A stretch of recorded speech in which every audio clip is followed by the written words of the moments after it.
Jai Hind everyone. So welcome back to Awakening Classes. So we are discussing previous year questions of JKPSI. हम portion wise previous year question discuss करें।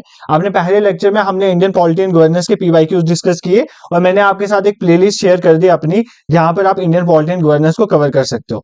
Second हमने जो lecture किया, हमने India and world geography जो भी important थे वो कल मैंने लेक्चर अपलोड किया था इंडिया एंड वर्ल्ड ज्योग्राफी का, और उसके रिलेटेड एक प्लेलिस्ट जो है वो शेयर कर दिया आपके साथ। और बहुत से बच्चे उस लेक्चर्स को देख रहे हैं क्योंकि बहुत सारे कमेंट्स आ रहे हैं उन पुरानी वीडियोस में। ठीक है, तो आप भी जाके उन वीडियोस को देखो। आज जो आपके सिलेबस में टॉपिक मेंशन है, जो आपके सिलेबस में अगर आप ध्यान से देखोगे, जो पहला आपका सिलेबस है उसमें जो general mental ability, logical reasoning, analytic ability और बेसिक न्यूमरेसी, इसमें जो जेकेपीएसआई 1.0 हुआ था, मतलब ऑफलाइन जो पेपर हुआ था 1.0 वाला ऑफलाइन वाला पेपर, तो वो पेपर आज मैं आपके सामने ले आया। तो इसके क्वेश्चंस हम डिस्कस करेंगे, वहां से एक आपको आइडिया मिलेगा किस तरह से चीजों को पढ़ना है।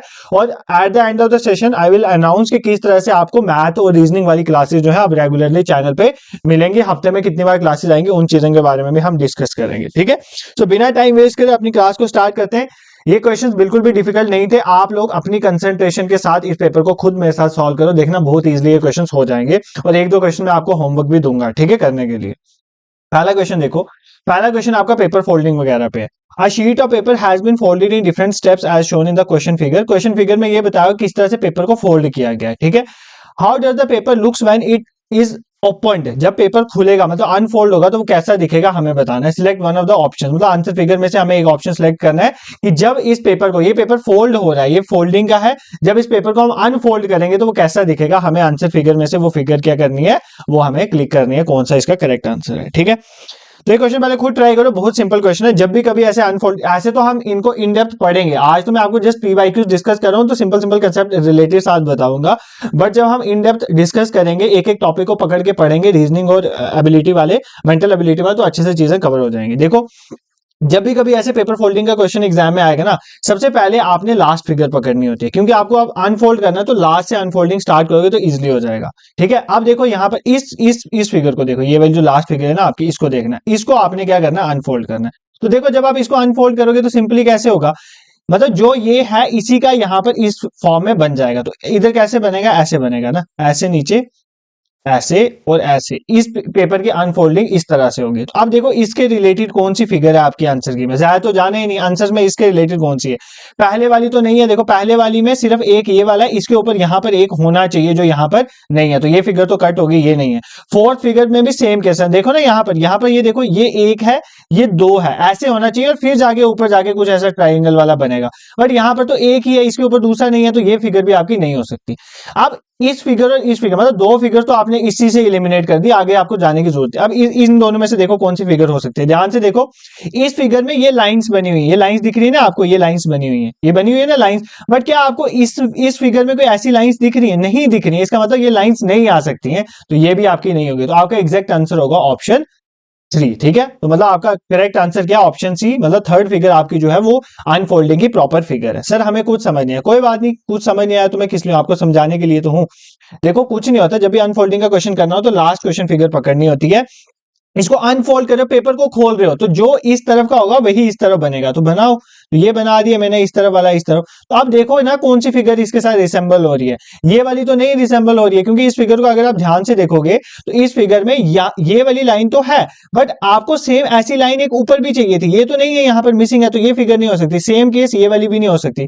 अब इस फिगर में अगर आप ये थर्ड वाली फिगर, सेकंड वाली फिगर देखो, तो सेकंड वाली फिगर में ये दो लाइंस एक्स्ट्रा दिख रही है आपको, ये ब्लैक वाली, बट ओरिजिनल फिगर में ऐसी कोई लाइंस नहीं है यहाँ पर, तो ये भी नहीं हो सकती। तो मतलब आपका option 3 is the correct answer. तो आई होप आपको ये क्वेश्चन हो गया होगा, ये बहुत सिंपल क्वेश्चन था। अगर आपने पेपर फोल्डिंग का थोड़ा भी पढ़ा होगा तो ये क्वेश्चन को, ये आपको दिक्कत नहीं देने वाला है। ठीक है, नेक्स्ट क्वेश्चन देखो।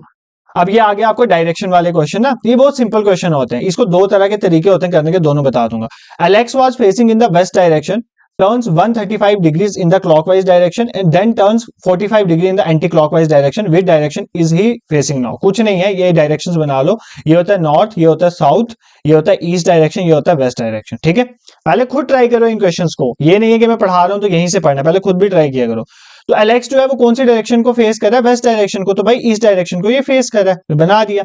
अब बोल रहा है कि ये टर्न करता है 135 डिग्री क्लॉकवाइज, तो क्लॉक कैसे चलती है, ऐसे चलती है, तो मतलब ये 135 डिग्री क्लॉकवाइज रोटेट कर रहा है। तो यहां से देखो, ये यहां तक तो होता है ये 90 होता है, ये पूरा क्या होता है 90, ये होता है 90 डिग्री, ठीक है। ये हो गया 90, ये भी 90, ये भी 90, ये भी 90, तो टोटल 360 आ जाता है, ठीक है। तो मतलब ये बोल रहा है कि ये क्लॉकवाइज कितना रोटेट कर रहा है, 135। तो 135 पहले तो यहां से यहां जाएगा, कितना पहुंचेगा 90, फिर 90 के बाद 45 और जाएगा, तो ये कितना आ गया 135 डिग्री। मतलब यहां से यहां तक का डिस्टेंस जो है इसने 135 डिग्री जो है वो किया, कैसे, इन क्लॉकवाइज डायरेक्शन, ठीक है। इतना हो गया, मतलब ये यहां पर पहुंच गया, कौन, एलेक्स। अब देन ही turns 45 degree in the anti clockwise direction, मतलब अब उल्टा जाता है 45 डिग्री। तो 45 डिग्री कितना, इतना, मतलब हमने इतना उल्टा जाना, तो यहां से पीछे जाना 45 डिग्री, तो ये कहां पर पहुंच जाएगा, इस डायरेक्शन में पहुंच जाएगा, नॉर्थ डायरेक्शन में। तो ऑप्शन ए इसका करेक्ट आंसर हो जाएगा, ठीक है।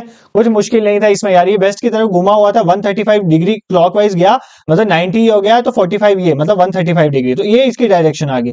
अब बोल रहा है 45 ये एंटी क्लॉकवाइज जाएगा, तो वापस 45 पीछे जाएगा, तो ये वाली डायरेक्शन इसकी बन जाती है, कौन सी डायरेक्शन होती है, नॉर्थ डायरेक्शन। आपको एग्जाम में ऐसा भी नहीं करता, इससे भी सिंपल बताऊं, कुछ नहीं है। क्या बोल रहा है, इधर देखो क्या बोल रहा है, 135 डिग्री कौन सी डायरेक्शन में है, क्लॉकवाइज है, और 45 डिग्री कौन सी डायरेक्शन में है, एंटी क्लॉकवाइज, ठीक है। तो बड़े में से छोटे को माइनस कर दो, तो क्लॉकवाइज कितना है 135 और एंटी क्लॉकवाइज 45, इसका मतलब कितना हो गया, 135 में से 45 गया तो कितना बचा 90 डिग्री, मतलब ये 90 डिग्री घूमेगा। कौन सी डायरेक्शन में घूमेगा, बड़े में से छोटे को माइनस करें तो डायरेक्शन तो बड़े वाली बचेगी ना, तो मतलब 90 डिग्री क्लॉकवाइज घूमेगा। ये कौन सी डायरेक्शन में था, वेस्ट डायरेक्शन में, तो वेस्ट का 90 डिग्री क्लॉकवाइज कौन सा होता है, नॉर्थ डायरेक्शन, तो यहां से भी आपका आंसर नॉर्थ निकल सकता है। तो जब भी ऐसे हो ना, देखो ध्यान से सुनो, अगर ये बोला हो कि 50 डिग्री लेफ्ट घूम रहा है और फिर 30 डिग्री राइट घूम रहा है, ऐसे बोला हो, तो कुछ नहीं है, इनको माइनस कर लो, तो कितना बचा 20 डिग्री, तो बड़ा कौन सा है, लेफ्ट वाला, इसका मतलब वो 20 डिग्री लेफ्ट घूमेगा। सेम इज द केस, अगर आपको बोला मैं 90 डिग्री एंटी क्लॉकवाइज घूम रहा है और मैं बोल रहा हूं 30 डिग्री क्लॉकवाइज घूम रहा है, तो 90 में से 30 को माइनस करो, कितना बचा 60 डिग्री, और बड़ी कौन सी, एंटी क्लॉकवाइज, तो मतलब इसको 60 डिग्री एंटी क्लॉकवाइज घुमा दो। तो यही तो मैंने किया, AC anti clockwise awakening classes, ठीक है। तो यही मैंने किया कि यहां पर मैंने पहले क्या किया, इसको 135 क्लॉकवाइज था और 45 क्या था, एंटी क्लॉकवाइज। 135 में से 45 को माइनस किया तो कितना बचा 90, और डायरेक्शन कौन सी होगी, क्लॉकवाइज। तो वेस्ट का 90 डिग्री क्लॉकवाइज कौन सा होता है, north, answer is the north, ठीक है। देखो मैं दोनों तरीके से बता दिया, आपने इसी तरह से इन क्वेश्चन को करना होता है, क्वेश्चन इजी होते हैं, एग्जाम में हो जाते हैं, ठीक है। दिस इज क्लियर, 2 क्वेश्चन हो गए हमारे।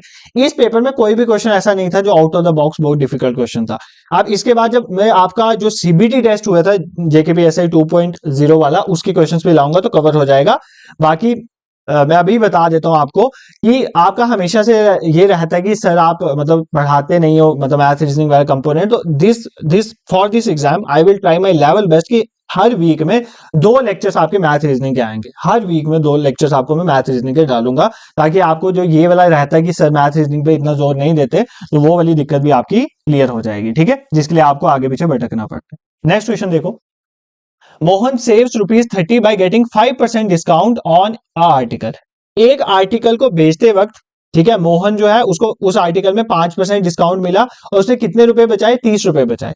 What is the amount of money paid by him. अब देखो ये तो प्रॉफिट लॉस डिस्काउंट वगैरह का टॉपिक है, बट अगर आपको वो नहीं भी आता ना, अगर आप दिमाग यूज करोगे क्वेश्चन तब भी हो जाता है। कैसे बोल रहा है, पहले आप खुद ट्राई कर लिया आपने, आई होप आप ट्राई कर रहे हो पहले खुद, ये नहीं कि सिर्फ एक्सप्लेनेशन को सुन रहे हो, ठीक है। अब देखो ध्यान से, कह रहा है कि 5% डिस्काउंट मिला उसको आर्टिकल में, और वो 5% मतलब 5% डिस्काउंट मिलने पर उसने कितने रुपए बचाए, 30 रुपए। इसका मतलब जो उसको 5% डिस्काउंट मिला वो कितने रुपए के बराबर है, 30 रुपए के बराबर। यही तो बोल रहा है यार, मोहन सेव 30 रुपए बाय गेटिंग 5% डिस्काउंट। अगर मैं किसी चीज में आपको 5% डिस्काउंट दे रहा हूं और मैं आपको बोल रहा हूं कि तुम्हारे 30 रुपए बच गए, इसका मतलब वो 5% 30 रुपए के बराबर था। जब भी ऐसा क्वेश्चन आए 5% आपका 30 रुपए के बराबर आ गया, ठीक है, इतना आपको यहां से समझ आया।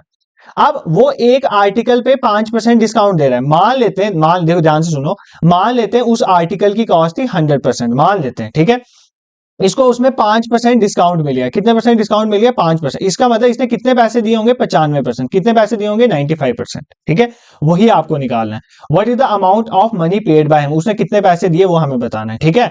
मतलब हर चीज को ना, हम हर आर्टिकल की कॉस्ट जो है उसको मान लेते होते हैं 100%। 100% में से उसको 5% डिस्काउंट मिल गया, तो मतलब उसने कितने पैसे दिए, 95%। वही तो पूछा है, what is the amount of money paid by him, तो 95% इसका आंसर। सर ऑप्शन में 95% है नहीं, तो कैसे करेंगे? तो भाई कुछ नहीं है, 95 को आपने 1% से मल्टीप्लाई कर देना, 95 को आपने 1% से मल्टीप्लाई कर देना, आपका आंसर आ जाएगा।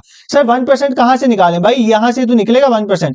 5% अगर 30 के बराबर है तो 1% किसके बराबर होगा? 30/5। तो 30/5 कितना होता है? 6। 1% आपका 6 के बराबर है, तो 95 को 6 से मल्टीप्लाई कर दो। तो 95 को आप 6 से मल्टीप्लाई करोगे तो आपका आंसर आ जाए, कितना होता है 95 इंटू 6? 570। तो 570 इज द करेक्ट आंसर। ठीक है, बाकी फॉर्मूला वगैरह तो मैं वहां पर बताऊंगा आपको, जो मैं पढ़ाऊंगा प्रॉफिट लॉस डिस्काउंट। बट अभी वहां पर क्यों जाना है? इस क्वेश्चन को फॉर्मूला की जरूरत नहीं है। ये क्वेश्चन क्या कह रहा है? ये कॉमन सेंस का क्वेश्चन होता है यार। एक आर्टिकल है, उसमें 5% डिस्काउंट मिला और वो 30 रुपए बचा, इसका मतलब आपका 5% 30 रुपए के बराबर है। इतना तो आपको समझ आ गया।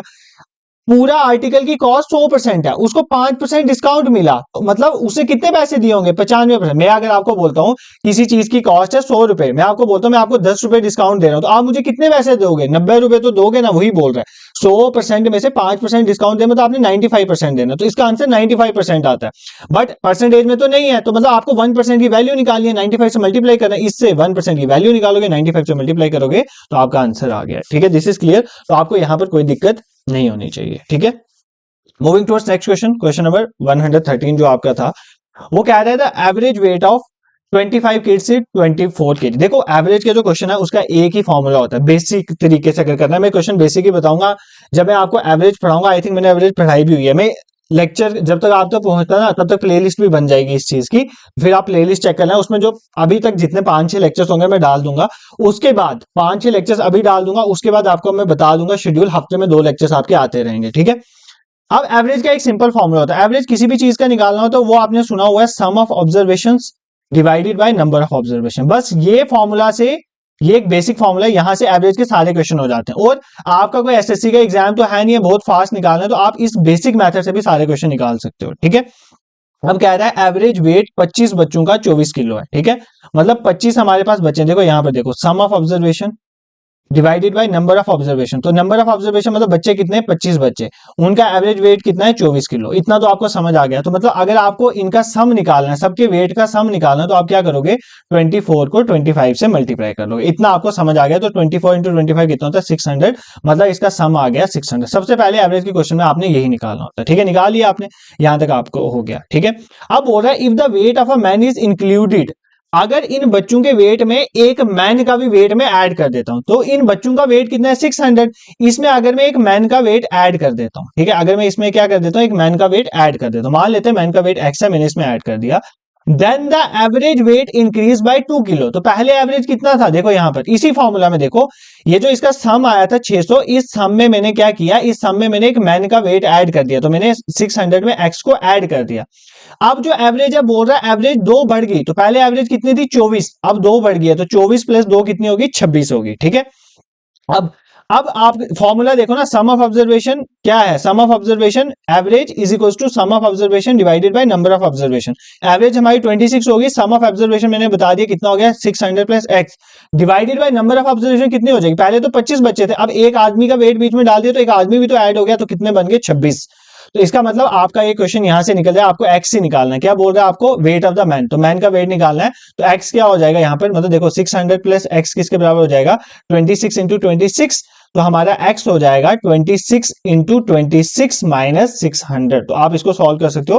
26 इंटू 26 676 होता है ना, इसमें से 600 को माइनस करोगे तो आपका 76 आंसर आ जाएगा। ठीक है, इसको मैं आपको ओरली भी बता सकता था, ये कैलकुलेशन करने की जरूरत भी नहीं पड़ेगी, बट आपको मैं आज के लेक्चर में नहीं बताऊंगा, मैं जो एवरेज पढ़ाऊंगा बता दूंगा, बट आज ही बताऊंगा ना तो बहुत दिक्कत हो जाएगी। ठीक है, कंफ्यूजन हो जाएगी। सर हमें इस क्वेश्चन में कुछ समझ नहीं, आपने क्या किया? देखो कुछ नहीं है, वापस बताता हूं। एवरेज का एक ही फॉर्मूला याद रखना है, सारे क्वेश्चन हो जाएंगे। एवरेज मतलब sum of observation divided by number of observation. वो बोल रहा है कि 25 बच्चे, मतलब नंबर ऑफ बच्चे कितने? 25, तो सम नंबर ऑफ ऑब्जर्वेशन में 25 डाल दिया, 25 बच्चों का एवरेज वेट कितना है? 24, तो एवरेज में 24 डाल दिया। इसका मतलब सम कितना आ गया? 25 इंटू 24, ये आपने निकाल दिया, मतलब इसका सम है 600। सम निकल गया 600। ठीक है, 600। 600 समझ नहीं आता सर हमें, हम अंग्रेज हैं, तो 600 इज द सम। अब बोल रहा है कि एवरेज वेट जो है उसको उसने उसके बाद बोला कि एक मैन को और डाल दिया बीच में। ठीक है, एक मैन को जब उन्होंने और डाल दिया तो मतलब इसका वेट जो है सम सबका 600 था, अब उस एक मैन का वेट भी तो ऐड हो जाएगा, तो मतलब आपका सम बन जाएगा 600 प्लस एक्स। और दूसरी बात, जब 25 पहले बचे थे, एक और बंदा इसमें ऐड हो गया, तो अब कितने बंदे हो गए, 26 हो गए, तो नंबर में भी एक बढ़ जाएगा। अब एवरेज कितनी बढ़ेगी, उसने बोला एवरेज इंक्रीज बाय 2, तो एवरेज पहले 24 थी, 2 बढ़ गई कितने आ गई, 26। हमें क्या निकालना है, वेट ऑफ द मैन, मतलब आपको इस फॉर्मूला से एक्स कैलकुलेट करना है।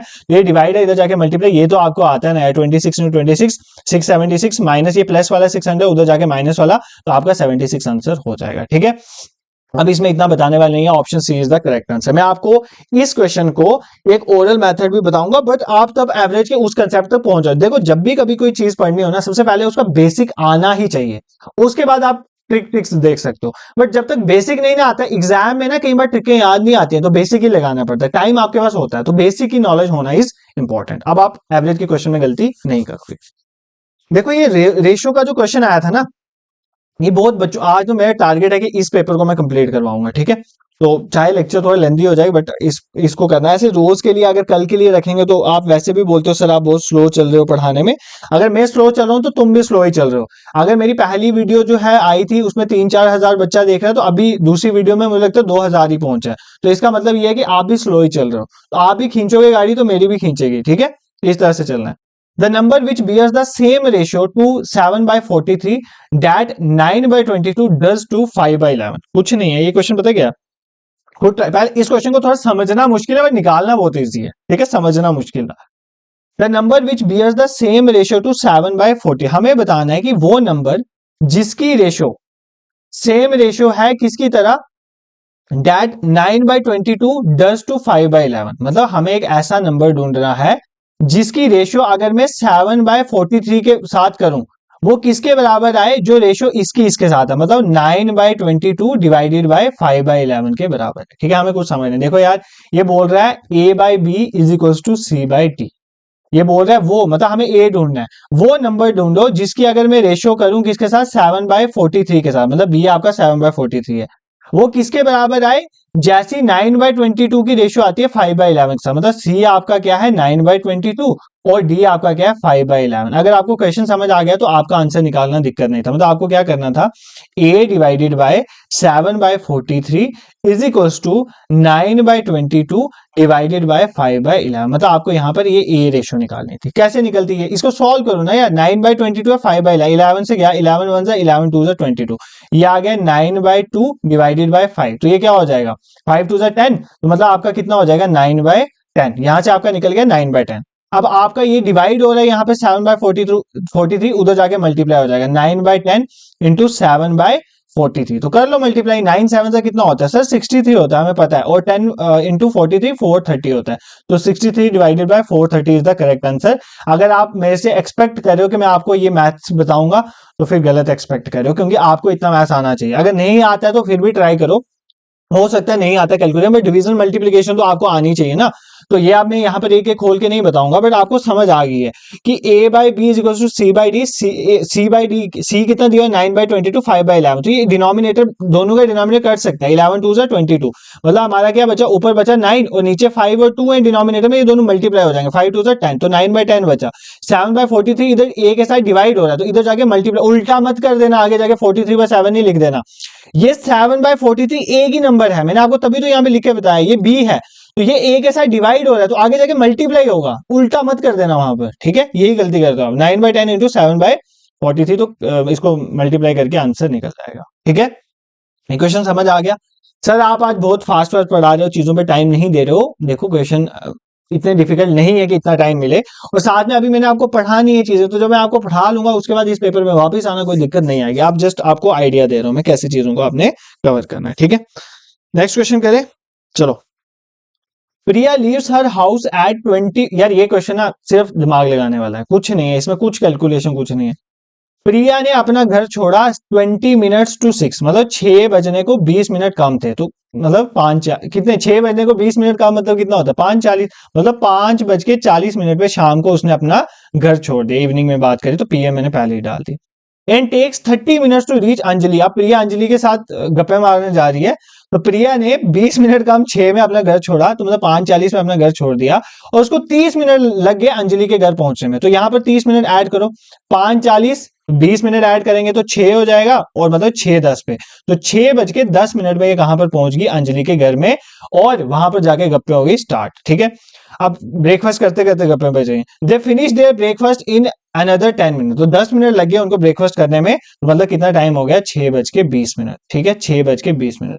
अब वहां से वो ऑफिस निकली है। ठीक है, प्रिया के घर पे खाना नहीं बना था, ब्रेकफास्ट उसने अंजलि के घर करी, उसके बाद वो ऑफिस निकले और जिसमें 40 मिनट और लगे, तो बिल्कुल 6:20 पे वो निकले और 40 मिनट इसमें ऐड कर दो, तो कितने बजे ऑफिस पहुंचे 7 बजे, तो 7 PM पे अपने वो ऑफिस पहुंचे। ठीक है, ऑप्शन ये क्वेश्चन तो कोई करवाने वाला था नहीं वैसे, बट फिर भी हो गया था। चलो नेक्स्ट क्वेश्चन पे मूव करते हैं। इफ एक्स इज टू, देखो ये कुछ चीजें मैंने आपको पढ़ाई हुई है, जैसे अभी स्टेटमेंट ये वो, तो मैं जब अभी आपको, मैं लेक्चर लेट हो रहा था इस वजह से मैं नहीं बना पाया वो प्लेलिस्ट, बट आप जब तक लेक्चर देखोगे तब तक प्लेलिस्ट बन चुकी होगी, तो रात से वो प्लेलिस्ट भी कवर कर। देखो मैंने आपको इसलिए बोलता हूँ साथ साथ कवर कर। अब आपने इंडियन वर्ल्ड ज्योग्राफी की अभी आपकी चल रही होगी या इंडियन पॉलिटी वाली, तो फिर ये कब कवर करोगे, तो साथ साथ कवर करते रहो। जैसे अब मेरा टारगेट है जेके रीऑर्गेनाइजेशन एक्ट, जनरल इंग्लिश के जो पीवाईक्यूज आए, हिस्ट्री के पीवाईक्यूज सारे आने वाले हैं, तो अब लाइन में ही है डेज में, तो आपको ये कवर करना है। उसके बाद मैंने क्लासेस भी तो पढ़ानी है, तो आप भी साथ साथ जो प्लेलिस्ट है आपके साथ शेयर हो रही है उनको कवर करते चलो।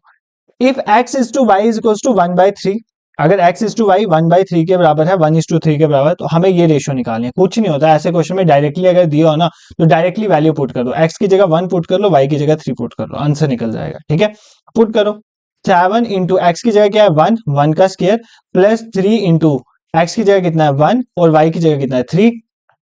ये रेशियो का मतलब होता है डिवाइड। ठीक है, मैं ऐसे डिवाइड करके लिख रहा हूँ, 2 इंटू एक्स का मतलब आ गया 1, और यहां पे डाल रहा हूं यार x की जगह 1 डाल रहा हूं, y की जगह 3 डाल रहा हूं और कुछ नहीं कर रहा हूं, प्लस y का स्क्वायर मतलब 3 का स्क्वायर। तो बस इसको सॉल्व कर लो ना, 7 इंटू 1 7 प्लस 3 3 9, देखो कितने आराम से पढ़ा रहा हूं, 3 2 6 प्लस 3 का स्क्वायर 9, तो कर लो इसको, 9 6 15, तो बस नीचे 15 आ गया, तो मतलब ये वाला ऑप्शन इज द करेक्ट, ये ऑप्शन, तो ऊपर 16 आ जाएगा, 9 7 16, तो 16:15 इज द करेक्ट आंसर। ऐसे ऐसे क्वेश्चन भी आए होते एग्जाम में, बट अगर किसी को पता ही नहीं है कि x की जगह 1 पुट करना है, y की जगह 3 पुट करना है, तो फिर तो गड़बड़ होगी ना, ऐसी गड़बड़ नहीं होनी चाहिए। अब ये क्वेश्चन तो बहुत इजी होता है, बस थोड़ा दिमाग लगाना होता है। ठीक है, डायग्राम को केयरफुली स्टडी करना है और क्वेश्चन का आंसर देना।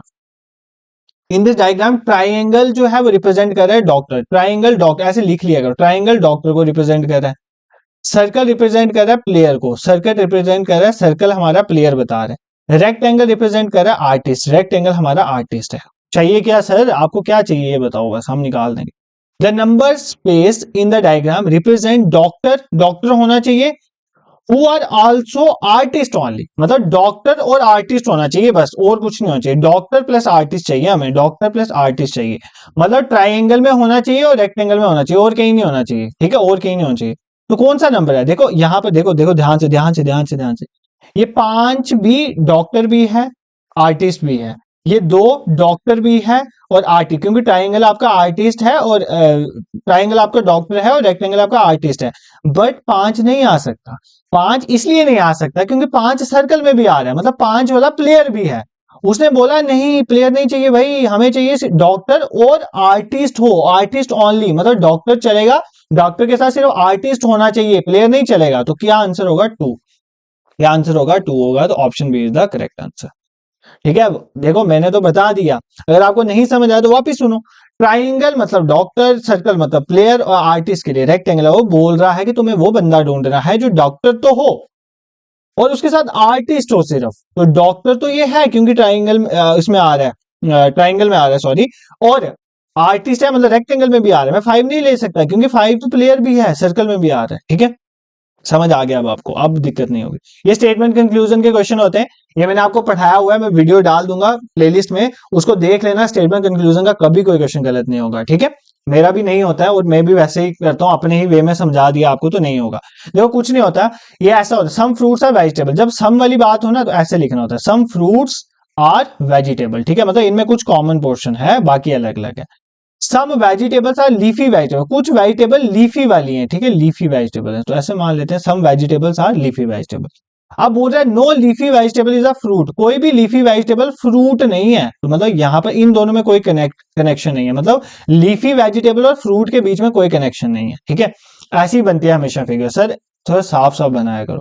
देखो कह रहा है कि कुछ फ्रूट, ये आ गया फ्रूट, कुछ फ्रूट जो है वो वेजिटेबल्स है, मतलब इन दोनों में कुछ ना कुछ कॉमन है।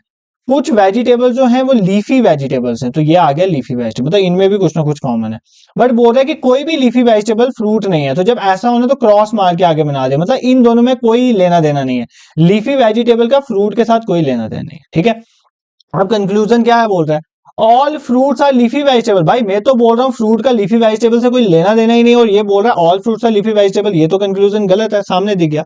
अब बोल रहा है no fruit is a leafy vegetable, कोई भी फ्रूट जो है, क्या बोल रहा है, कोई भी फ्रूट जो है वो लीफी वेजिटेबल नहीं है, कोई भी फ्रूट हमारा लीफी वेजिटेबल नहीं है, ठीक है। तो देखो ये फ्रूट है, तो ये लीफी वेजिटेबल है, तो क्या कोई फ्रूट लीफी वेजिटेबल नहीं है? तो बिल्कुल नहीं है ना, इनके बीच में क्रॉस आ रहा है, इसका मतलब कोई भी फ्रूट लीफी वेजिटेबल नहीं है, तो इसका मतलब ये दूसरे वाला करेक्ट है, तो ओनली टू करेक्ट है, ओनली टू करेक्ट है, तो आप फटाफट ऑप्शन बी पे लगाओगे, नहीं ओनली टू फॉलोअर्स वाला ऑप्शन ए में है, तो option A is the correct answer, ठीक है। सर हमें कुछ समझ नहीं है, कुछ नहीं है यार, कुछ फ्रूट वेजिटेबल है, कुछ वेजिटेबल लीफी वेजिटेबल है, बट कोई भी लीफी वेजिटेबल फ्रूट नहीं है। तो पहली स्टेटमेंट में बोलता है कि सारे फ्रूट लीफी वेजिटेबल, भाई इन दोनों में कोई लिंक नहीं है, तो ये तो गलत है। दूसरा बोल रहा है कोई फ्रूट लीफी वेजिटेबल नहीं है, तो ये तो करेक्ट है ना यार, ये तो डायग्राम भी आपको यही बता रही है, ठीक है। तो इसलिए ऑप्शन जो है हमारा ओनली टू फॉलोअर्स वाला चलेगा, ओनली टू फॉलोअर्स वाला ए में है, तो ए में आ जाए, ए में आपका आंसर आ जाएगा, ठीक है। This is clear. ये जो मेरे को आदत पड़ गई है ना कि ये तो करेक्ट है ना, ऐसा मतलब हमारे एक सीनियर हैं ऑफिस में, वो बोलते हैं, तो मेरे को वहां से आदत पड़ गई है, ये तो ऐसे करना है ना। तो ये चीजें आपको याद रखनी, ये कुछ सिंपल चीजें होती है जो आपको आनी चाहिए। नेक्स्ट देखो, select one of the following four options that will make the second pair analogous to the first pair. मतलब ये एक पहला पेयर है और ये आपका दूसरा पेयर है, तो मतलब आपने वो क्राइटेरिया ढूंढना है जिसमें पहला पेयर और सेकंड पेयर जो है एक दूसरे से मिले, मतलब जो इसमें और इसमें लिंक है वो इसमें और इसमें लिंक हो जाए, बस। अब आप ये सोचो कि 345 में ऐसा क्या किया होगा कि 12 आया होगा, फिर तो हम बताएंगे ना कि 179 में ऐसा क्या करना है कि ये है। अब ये क्वेश्चन बड़े सोचने वाले होते हैं, ये क्वेश्चन मैंने आपको पढ़ाए भी हुए हैं, ठीक है। और जब मैंने आपको पढ़ाए थे, मैं आपकी प्लेलिस्ट में शेयर कर दूं, मैंने आपको ये तरीका बताया था कि जब भी ऐसे क्वेश्चन आए तो आपने कुछ नहीं करना है, अपना दिमाग लगाना है, या तो स्केयर हो रहा होगा या क्यूब हो रहा होगा, ऐसी चीजें चल रही होंगी। अगर उनमें से कुछ नहीं हो रहा होता तो सबसे बेस्ट पता है क्या हो रहा होता है, इनको ऐड किया होता है। तो मतलब 3 + 4 + 5, तो 5 4 9 3 12, तो इन तीनों को ऐड करो तो कितना बनता है 12। तो यहाँ पर भी यही होगा, 9 को 7 में ऐड करोगे +1, तो 9 7 16 और 1 17, तो यहाँ पर क्या आएगा 17, यही रिलेशन बनता है इनमें।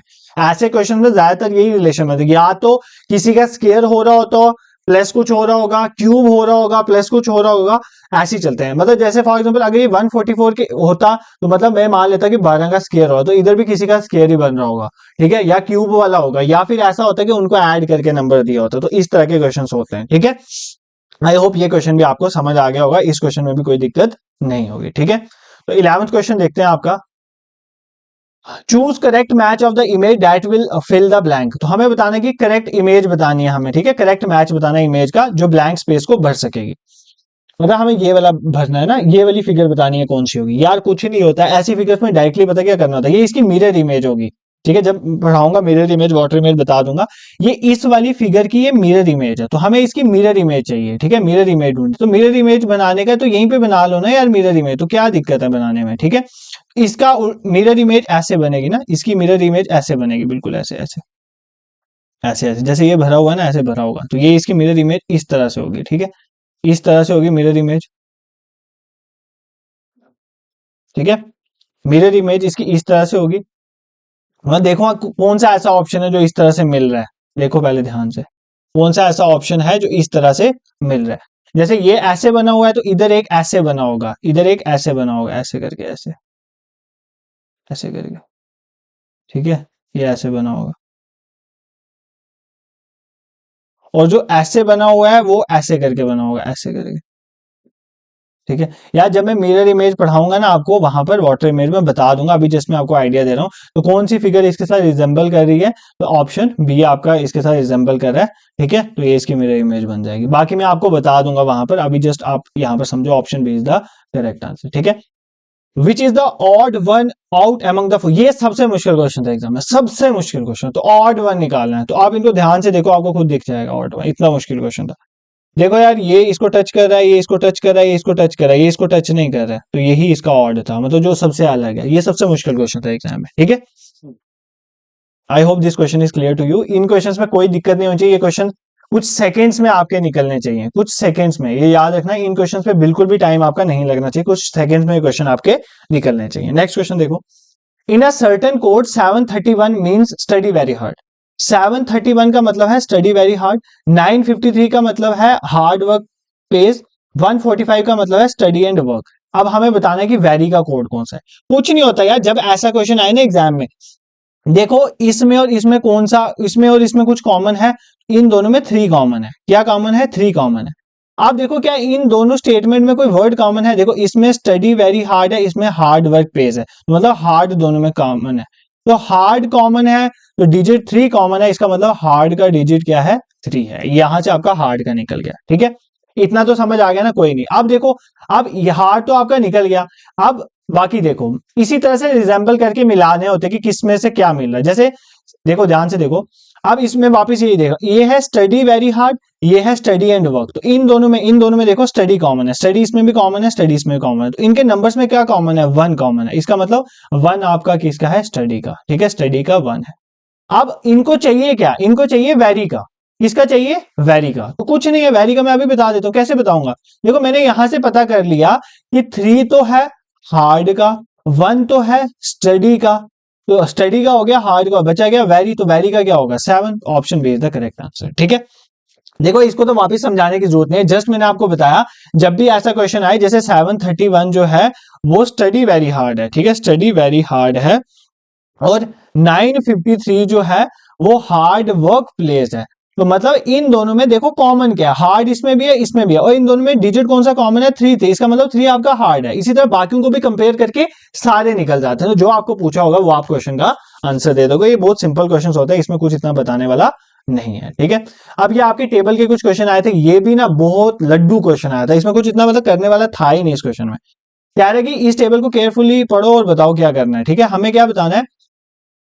Total number of women that visited mall are, हमें बताना है कि कितनी वुमेन है जो आर मॉल में गई। तो पहले यहां पर देखो ये मॉल्स के नाम है LNPRT, तो हमें आर मॉल ही देखना, मतलब ये वाली हमें लाइन देखनी। और हमें क्या बताना है? कितनी वुमेन गई है, तो वुमेन की परसेंटेज कितनी है? 38%। टोटल नंबर कितना है? 4400। तो भाई निकालो ना, 38% निकालो किसका? 4400। अब मुझे ये नहीं बोलना कि हमें परसेंटेज निकालनी नहीं आती, परसेंटेज का मतलब होता है डिवाइड बाय 100, तो डिवाइड बाय 100 हो जाएगा, ऑफ का मतलब मल्टीप्लाई 4400। ये कट गया, ये कट गया, तो आप इसका आंसर निकाल सकते हो। क्या आप इसको पूरा मल्टीप्लाई करोगे? आप करोगे, बट मैं नहीं करूंगा। मैं जस्ट लास्ट देखो, 8 4 कितना होता है? कितना होता है? 32 होता है ना। तो मतलब लास्ट पे 2 आना चाहिए, तो लास्ट पे 2 इसके भी आ रहा है, इसके भी आ रहा है, इसका मतलब ये दो तो काट दिए, ठीक है। अब इन दोनों में से कौन सा आएगा उसके लिए आप मल्टीप्लाई करोगे, बट आप मल्टीप्लाई करोगे। अगर आपकी जगह में होता मैं थोड़ा और स्मार्ट वर्क करता, मैं मल्टीप्लाई भी नहीं करता। मैं देखता कि जो 44 है वो किसके टेबल में आता है? 11 के टेबल में आता है ना, 11 4 जा 44। इसका मतलब जो आपका आंसर होगा वो 11 का मल्टीपल होगा जरूर। अब ये एक्स्ट्रा दिमाग है, ठीक है, ये एक्स्ट्रा दिमाग आपने यूज करना। मैं आपको बता रहा हूं, वैसे आप सीधा भी मल्टीप्लाई कर सकते हो। इस पेपर में तो इतना टाइम होता है कि आप मल्टीप्लाई कर दो, जैसे एसएससी वगैरह के एग्जाम है तो वहां पर कहां टाइम होता है। तो आपने क्या करना होता है? सिंपली कुछ नहीं है, आपने ये देख लिया 44 11 के टेबल में आता है, इसका मतलब इनमें से जो आंसर होगा वो 11 का मल्टीपल होगा। और 11 का रूल क्या होता है? 11 का रूल होता है ऑड को प्लस करो और इवन को प्लस करो। जैसे मैं इनको प्लस करता हूँ, 6 + 2 कितना हो गया? 8, और 7 प्लस कितना हो गया? 8, और इन दोनों को माइनस करो। अगर माइनस करके 0 या 11 का मल्टीपल आता है तो वो नंबर 11 से डिवाइड हो जाएगा, तो ये आपका आंसर हो जाएगा, ठीक है। सर आप कंफ्यूज कर रहे हो, तो मैं कंफ्यूज नहीं करूंगा, आप 38 को 44 से मल्टीप्लाई कर लेना, आपको आंसर मिल जाएगा। बट अगर आपको एक्स्ट्रा सोचना है तो मैं ये बता सकता हूं कि कुछ नहीं है। ये देखो 11 के टेबल में 44 आता है, आपने जस्ट चेक करना है कि 11 का डिविजिबल है। ये 11 का डिविजिबल नहीं है, क्यों?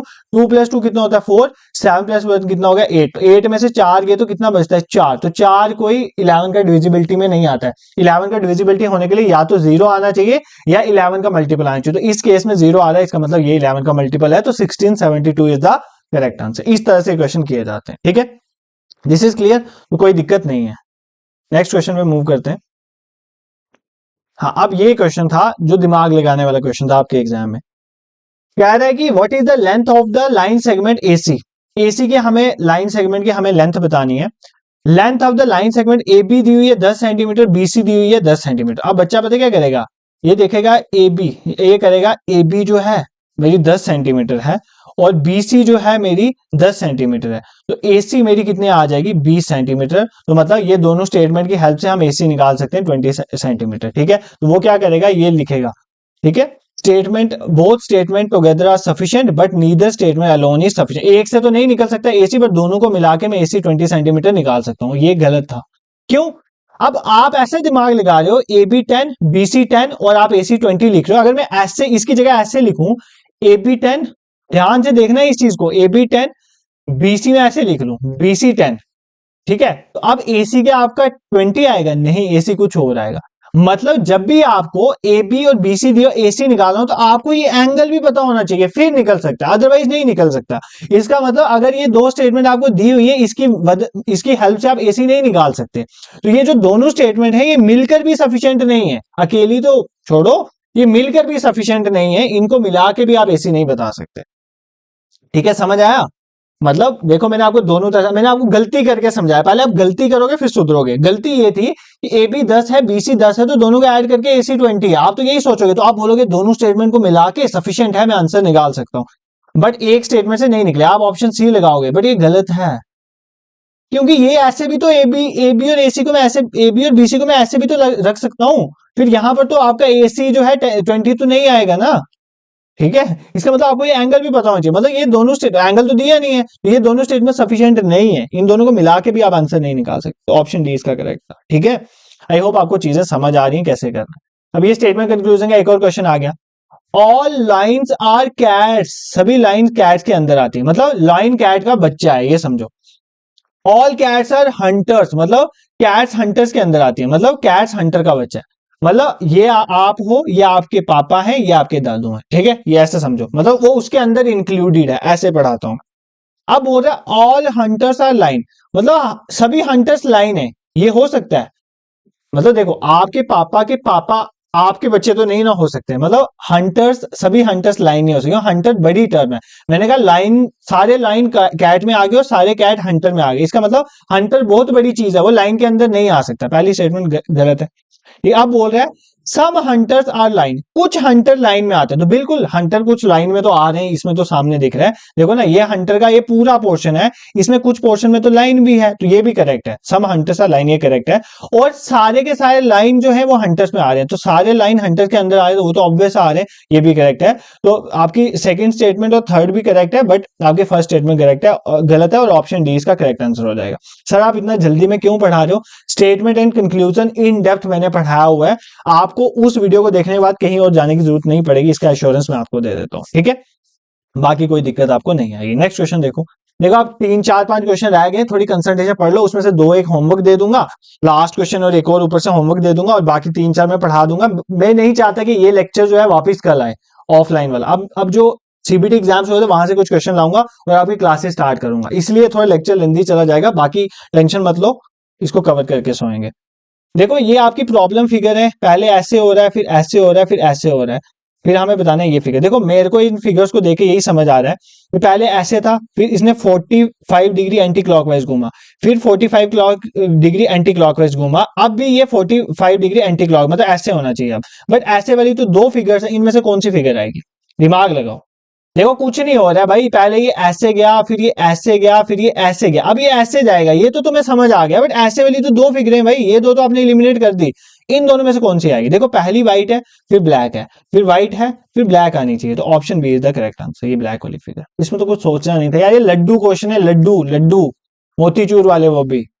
ठीक है, इसमें कुछ मुश्किल नहीं था क्वेश्चन में, तो ये थोड़ा आप बैठ के दिमाग लगाना।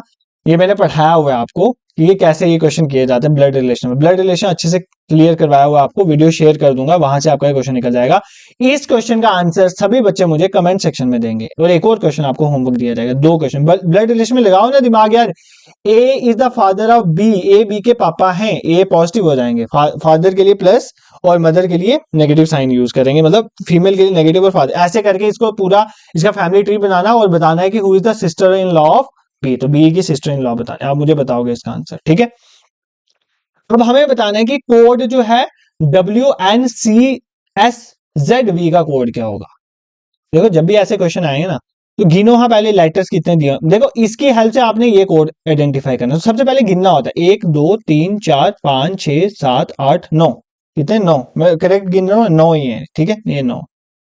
अब ये गिनो 1 2 3 4 5 6 7 8 9, ये भी 9। इसका मतलब हर एक एक दूसरे का कोड है, मतलब C का 8 है, Z का 6 है, यही मैं यहां से देख के लिख रहा हूं यार, एक बार लिख लो। N का 4 है, V का 7 है, R का 2 है, S का 9 है, W का 3 है, F का 5 है और D का 1 है। ये आपके कोड है। अब पूछ क्या रहा है, पूछ रहा है हमें सर कोड बताना है WNCSZV का। तो बताओ W का क्या था 3, मतलब 3 आ जाएगा।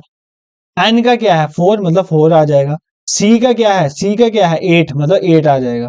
S का क्या है, S का है 9, तो मतलब 9 आ जाएगा। ठीक है 3 4 8 9, मतलब ये दो एलिमिनेट हो गए, यहां पर पहुंच गए हम। ठीक है बस अगला जो बताएंगे तो आंसर आ जाएगा। ठीक है उसका अब Z का बताना है, Z का क्या है 6, तो ये option D is the correct answer. बस अगर आपके सेम हो जाए ना, मतलब देखो जितने ये हैं, जितने लेटर्स हैं उतने ही डिजिट हैं, तो सब एक दूसरे का होता है, तो वहां से आप डायरेक्टली बना। ये तो बहुत सिंपल, ये उसका मतलब इस चीज का जो सबसे बेसिक क्वेश्चन था ना वो एग्जाम में डाला हुआ था। इस क्वेश्चन में किसी को दिक्कत नहीं आई होगी। ठीक है 2-3 क्वेश्चन रह गए, अभी कंप्लीट करके लेक्चर को कंक्लूड करेंगे। क्या रहा है कि अगर 306 रुपए 5/9% है of the price of sofa, sofa के प्राइस के 5 सोफा का प्राइस कितना होगा 100% होगा। ठीक है उसका जो 5.9% है वो किसके बराबर है 306 के बराबर। हमें बताना है सोफा का प्राइस, मतलब हमें 100% निकालना है। तो ऑप्शन में 100% नहीं है भाई, 100% निकालने के लिए पहले 1% निकालोगे, उसको 100 के साथ मल्टीप्लाई करोगे 100% निकल जाएगा। बट 1% कैसे निकालोगे, यहां से निकालोगे। बोल रहा है 300, मैं हमेशा क्वेश्चन ऐसे ही करता हूँ। 306 किसके बराबर है 5.9% ऑफ द, देखो 5.9 किसके बराबर है 306 के बराबर। तो आपको निकालना है प्राइस ऑफ सोफा। मैंने आपको बोल दिया सोफा का प्राइस आप 100% मानेंगे, तो आपको जस्ट यहां पर 1% निकालना है, उसको 100 से मल्टीप्लाई करना है। तो 1% निकालने के लिए क्या करोगे, 5/9% 306 दिया हो तो 1% किसके बराबर हो जाएगा 1% हो जाएगा। ये 5/9 इधर जाके उल्टा हो जाएगा। ठीक है 306 है, ये 9/5, 306 इंटू 9/5 हो जाएगा ना, क्योंकि यहाँ पर मल्टीप्लाई होगा आगे जाके डिवाइड हो जाएगा। 306/5/9, तो 9 ऊपर चल जाएगा 9/5। ठीक है 306 इंटू 9/5, तो आपको 100% निकालना है, तो वो किसके बराबर हो जाएगा 306 इंटू 9/5 इंटू 100। तो इसको करो 520 100 और 306 इंटू कितना हो जाएगा 920 180, 306 को 180 से मल्टीप्लाई करो तो आपका आंसर निकल जाएगा। तो ये आपने निकाल के खुद ही बताना है, मल्टीप्लाई करके देख लेना इसका आंसर क्या आता है। ठीक है this is clear. Option A correct है यार, ये आएगा ऑप्शन। अब निकालना बट खुद ट्राई करना, मल्टीप्लिकेशन तो करो एटलीस्ट कि उस दिन एग्जाम में हो ही ना मल्टीप्लिकेशन। देखो ये क्वेश्चन बिल्कुल इजी था कि अगर किसी सोफे के प्राइस का 5/9% 306 के बराबर है, 5/9% 306 के बराबर है, तो हमें बोल रहे कि प्राइस सोफा का है। सोफा का प्राइस 100, जब भी कोई चीज का कॉस्ट प्राइस है वो 100% मानते हैं। प्राइस मैंने 100% माना हुआ है। ठीक है उसका प्राइस जो है मैंने 100% माना हुआ है। तो 5/9% 306 के बराबर 1% निकाल लो ना यार, 1% निकाल के 100 से मल्टीप्लाई कर लो, आपका आ जाएगा। तो वही तो किया मैंने, तो बाकी आपने कैलकुलेशन करनी है, वो आप बहुत समझदार हो आप कर लोगे। ठीक है लास्ट क्वेश्चन है, उसके बाद एक क्वेश्चन आपको होमवर्क है, उसके बाद आपका ये सिलेबस में जो भी क्वेश्चन आए थे हमने कवर कर लिए। कुछ नहीं है बस ये भी वही है जो पहले किया था। सर्कल जो है वो रिप्रेजेंट कर रहा है लिटरेट, सर्कल रिप्रेजेंट कर रहा है पढ़े लिखे। बिगर रेक्टेंगल ये बाहर वाला रिप्रेजेंट कर रहा है हेल्दी, हेल्दी लोगों को। और स्मॉलर रेक्टेंगल रिप्रेजेंट कर रहा है रिच पीपल, रिच पीपल तो है ही कम है, रिच पीपल, रिच पीपल। ठीक है answer the following question, question का आंसर देना है। Which number represent those literate, मतलब लिटरेट होने चाहिए, हु आर नीदर रिच, ना तो वो रिच है ना ही हेल्दी है। मतलब ऐसा लिटरेट ढूंढो, ऐसा लिटरेट ढूंढो, ध्यान से सुनो, ऐसा लिटरेट ढूंढो जो इसके अंदर भी ना आए, इस रेक्टेंगल के अंदर भी ना आए और इस रेक्टेंगल के अंदर भी ना आए, मतलब ना वो रिच हो ना हेल्दी हो, बस खाली सर्कल में आना चाहिए। तो ऐसा नंबर 4 ही है। 4 जो है वो सर्कल में आ रहा है, इसका मतलब लिटरेट है। बट 4 ना तो इस बड़े रेक्टेंगल में आ रहा है, मतलब हेल्दी भी नहीं है, और ना इस छोटे में आ रहा है, मतलब रिच भी नहीं है। इसका मतलब इस क्वेश्चन का आंसर 4 था, तो option A is the correct answer. ठीक है this is clear. And the last question of pie chart to you guys, इस क्वेश्चन को मैं एक्सप्लेन कर दूंगा अपने नेक्स्ट लेक्चर में भी, बट आप खुद इसका आंसर निकाल। 2 क्वेश्चन मैंने आपको होमवर्क दिए हैं, अब आपकी रिस्पॉन्सिबिलिटी है इतना पढ़ाने के बाद अगर आप उन 2 क्वेश्चंस को नहीं करके बता रहे हो, इसका मतलब आपको इंटरेस्ट नहीं है पढ़ने में और मेरी भी मेहनत वेस्ट जा रही है। तो ऐसा नहीं होना चाहिए। आप उन 2 क्वेश्चन को करके मुझे कमेंट सेक्शन में बताओगे उनके आंसर्स, हर कोई बच्चा जो वीडियो देख रहा है उसका आंसर देगा, plus Indian polity and governance और जो भी वीडियो अभी तक अपलोड हुई है उसको देखोगे। और अगर अभी तक आप मेरा लेक्चर सुन रहे हो और अगर आपको हमारे ये इनिशिएटिव पसंद आ रहा है ना, तो विद इन अ सेकंड एक सब्सक्राइब बटन होता है, उसको आप दबा सकते हो अगर आपको पसंद है। अगर नहीं आ रहा है तो मतलब मैं बिल्कुल भी प्रेशराइज नहीं करूंगा, ठीक है, आपकी अपनी चॉइस। अगर आपको पसंद आ रहा है, आप सपोर्ट करना चाहते हो, यू कैन डू इट। बाकी आप हमारे व्हाट्सएप टेलीग्राम ग्रुप को ज्वाइन कर लो, पीडीएफ में टेलीग्राम ग्रुप में शेयर कर देता हूँ और व्हाट्सएप में आपको इंपॉर्टेंट अनाउंसमेंट वगैरह हो जाती है, कब क्लासेस आएंगी, तो वो सब चीजें आपको पता चल जाती हैं। बाकी अच्छे से पढ़ो और कमेंट सेक्शन में बताओ कौन से पोर्शन की पहले पीवाईक्यूज का सेशन चाहिए, मैं लाने की कोशिश करूंगा। बाकी इसकी प्लेलिस्ट आ जाएगी, साथ साथ जो प्लेलिस्ट में मैथ्स रीजनिंग के लेक्चर आएंगे उनको कवर कर लो। बाकी लेक्चर जो है वो विद इन डे स्टार्ट हो जाएंगे, हफ्ते में 2 लेक्चर इस टॉपिक के भी आएंगे, बाकी तो चलते ही रहेंगे, ठीक है। This is it for today, thank you so much for watching.